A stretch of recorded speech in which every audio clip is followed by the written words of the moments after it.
এবং শুধু তাই না, আপত্তিকর জিনিস আমার পাঁচিলের ওইদিকে ছুড়ে দিচ্ছে। আপনার বাড়িতে? হ্যাঁ হ্যাঁ, পিছনে মানে বাগান যেটাকে বলা হয়, বাড়ির পিছনে লাগোয়া আছে বাগান, পিছনের বাড়ি না, জিনিসপত্র ছুড়ে দিচ্ছে। কি করব বলুন? পুলিশকে জানাননি?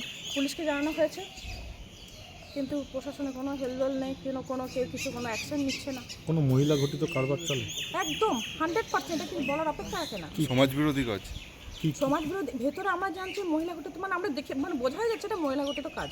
এরপর যদি অসামাজিক কোনো কার্যকলাপ থাকে সেটা আরও ব্যাপার, মানে যদি কোনো বাজে, এর থেকেও বাজে যেটা হচ্ছে এখন ধরুন সন্ত্রাসবাদ, এসব তো হতেই পারে। বলছি কতগুলো মহিলা থাকে এখানে? অনেক অনেক। এই কার্যকলাপ কি রাত্রির বেলাতেই হচ্ছে? কখনো কোনো রাত্রেবেলা তো হচ্ছেই, দিনের দিকেও যাতায়াত করছে। মানে বাইরের লোকজনও আসা যাওয়া করে? হ্যাঁ একদম। আপনাদের কি সমস্যা হচ্ছে? সমস্যা মানে খুবই সমস্যা হচ্ছে। আমাদের সব ছেলেমেয়েরা বড় বড় দিনের পর দিন ঘরের সামনে এরকম দেখে, তা কি হবে বলুন আপনি? আপনাদের যদি হতো কি হতো? কমপ্লেন করেছেন আপনারা? হ্যাঁ, কমপ্লেন করা হয়েছে।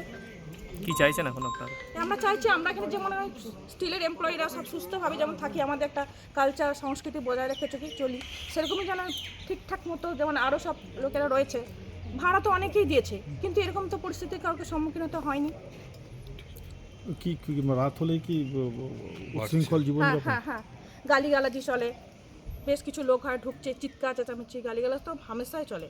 মানে আমার বাড়ির মধ্যে শোনাই যাচ্ছে গালিগালাজ চলছে, বাজে বাজে ভাষায়। মেয়েরা আসতে যাচ্ছে, বাইরের লোক আসতে যাচ্ছে। হ্যাঁ একদম, ঢুকছে কল সেন্টারে, গাড়ি আসছে, চাপছে, নামছে। কতগুলি মহিলা ছিল? বললো তো। ঠিক আছে। আপনার নাম? দিদি, আপনার নাম দিদি? প্রচুর। আমার নাম সীমা সিংহ। আপনি এখানকার স্থানীয় বাসিন্দা? হ্যাঁ হ্যাঁ একদম, এখানে বাড়ি। বললাম তো আপত্তিকর জিনিসপত্র আমার বাড়ির ওদিকে ছুড়ে দিচ্ছে।